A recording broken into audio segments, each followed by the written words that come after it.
carry out a quality test of this particular product to ascertain how compliant it is.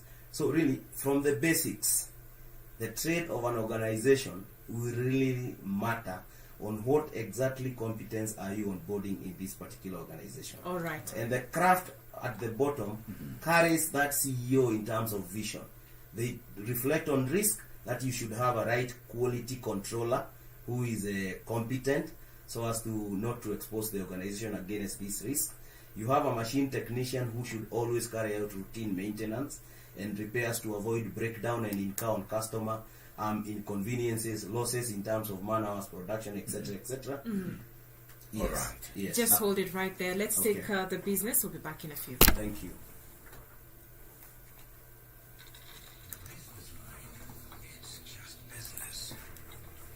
That's good. That's Thank some you. good information. Thank you. Thank you. Very good. Thank you. has unveiled investment opportunities tailor-made to the players in the tourism and wildlife sector.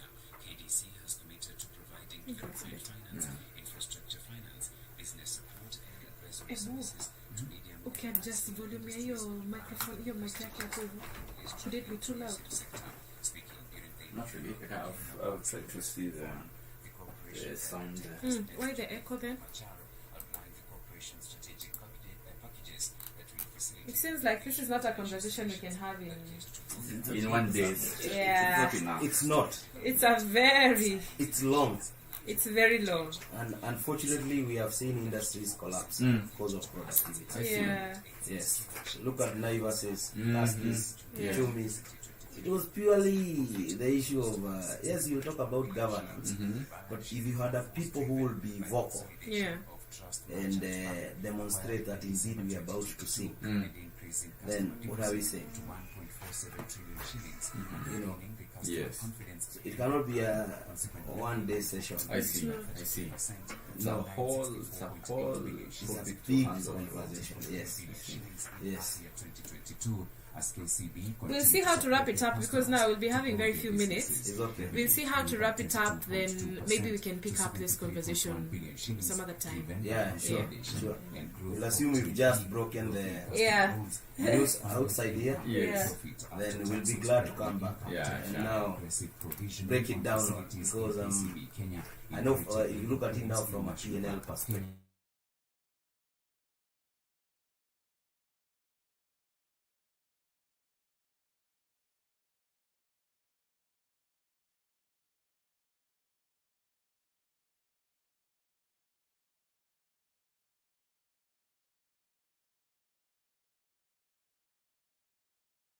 And time is pretty much well spent, and we have a lot to tackle. So allow us to carry on.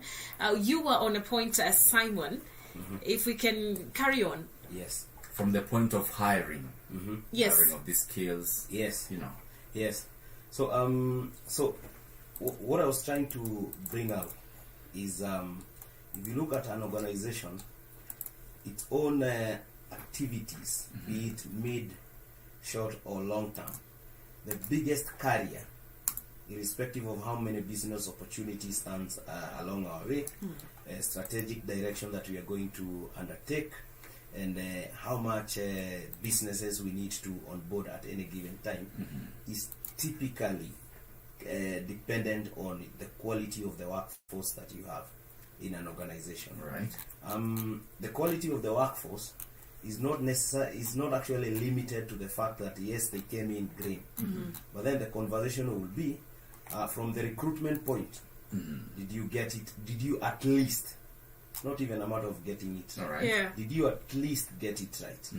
If you got it right at the recruitment stage, in the course of onboarding, how much did you create synergy and collaboration of that employee's mindset with the organization goals and objectives? So did you sync that particular enterprise or institution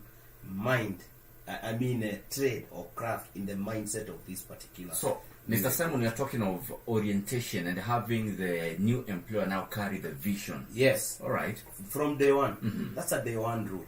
But really, what is it that happens? We have an assumption that onboarding, orientation and induction entails you showing an employee where they sit, the clock rooms, etc., etc. Yes. The biggest conversation here is that these people, at least for the first 30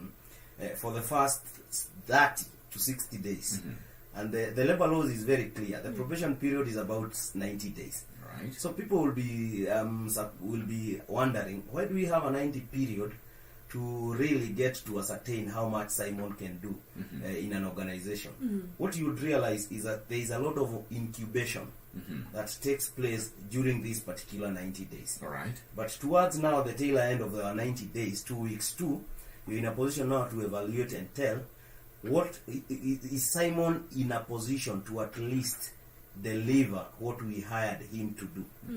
You know, Yes. so the discussion on productivity now falls back to that particular decision you undertook to onboard this particular resource.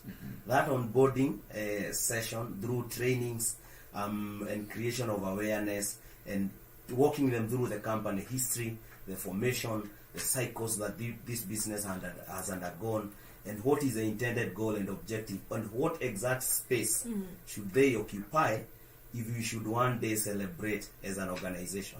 So it's a day one rule. Right. But 3-4 years down the line, we come in and dismiss an employee on accounts of poor performance. When they land you to court, the immediate conversation becomes, was this employee facilitated to understand and get to know how he or she should carry out his role or responsibility at any given time?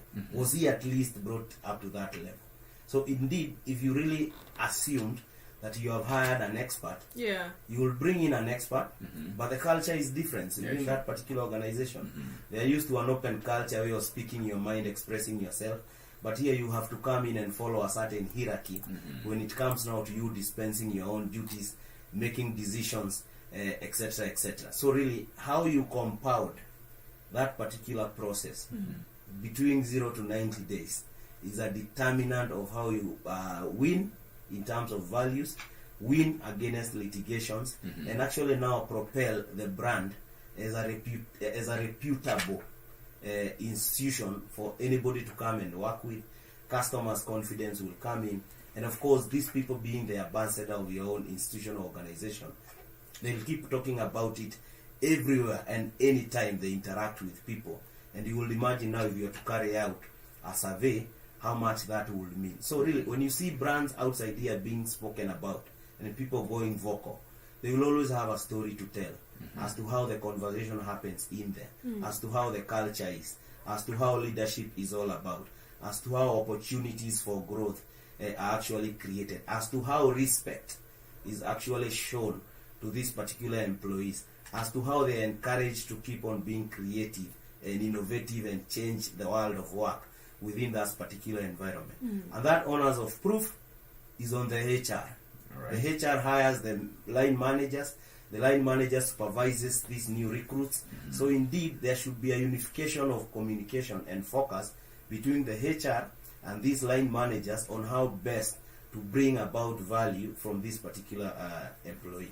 I'm Yes. loving that we are, laying quite some emphasis on the HR. Yes. And probably we'll have another session now so Thank that we you. can now talk about our roles as the employees. But still on that issue, I'm wondering, Simon, there's a HR probably who's listening today, or a CEO, a founder, and they realize that they actually first of all hired wrong. Yes. Whoever they placed in that position, was not fit for the role. Yes. So how do they, go around that? How do they work around that? So that, because you mentioned that lack of employee productivity is part of what is seeing the closure of many Yes. organizations and Yes. companies. Yes. So how do they mitigate that without necessarily firing this person? Yes. Yeah. Let me start from where you've left. During the personnel era, that is personnel administration, hiring will have been the immediate action if you are not performing. But we are in the Firing, you mean. that Yes, is, sorry, yes. firing and dismissal, Yeah. separation. But then we are in the era where both labor laws and the HR field has really evolved. HR has become more strategic. as to how it comes in and works an organization end to end.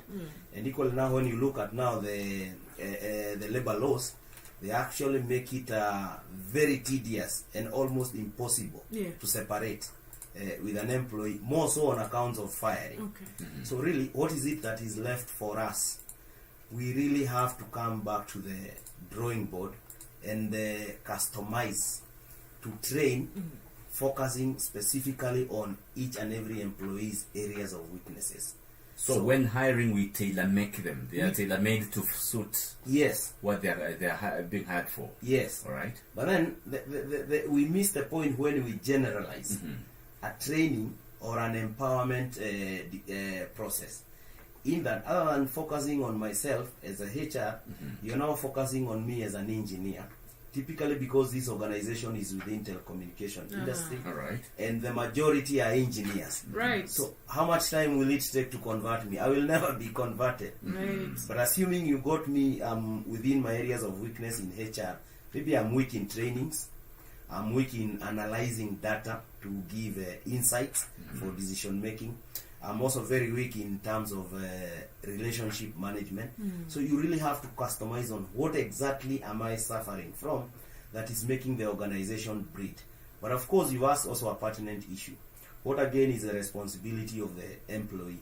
The employee equally has a duty of care, because as much as you have that minimum basic, you must equally demonstrate that you have an attitude and a mindset that is open and willing to learn in the speed and rate that the organization is propelling you to.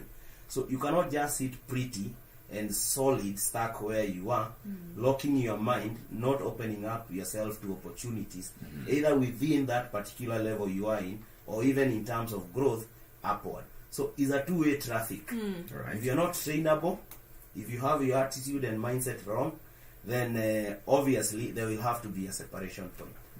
Yes. Absolutely. Wow. Yes. Time fills us. We have just Thank 2 you. minutes 2 minutes. Thank you. to wrap it up, Simon. Thank you. If someone will hear you for the last time today, Uh-huh. they will never hear you again. Yes. How do we close this conversation? For me, productivity is not a general talk.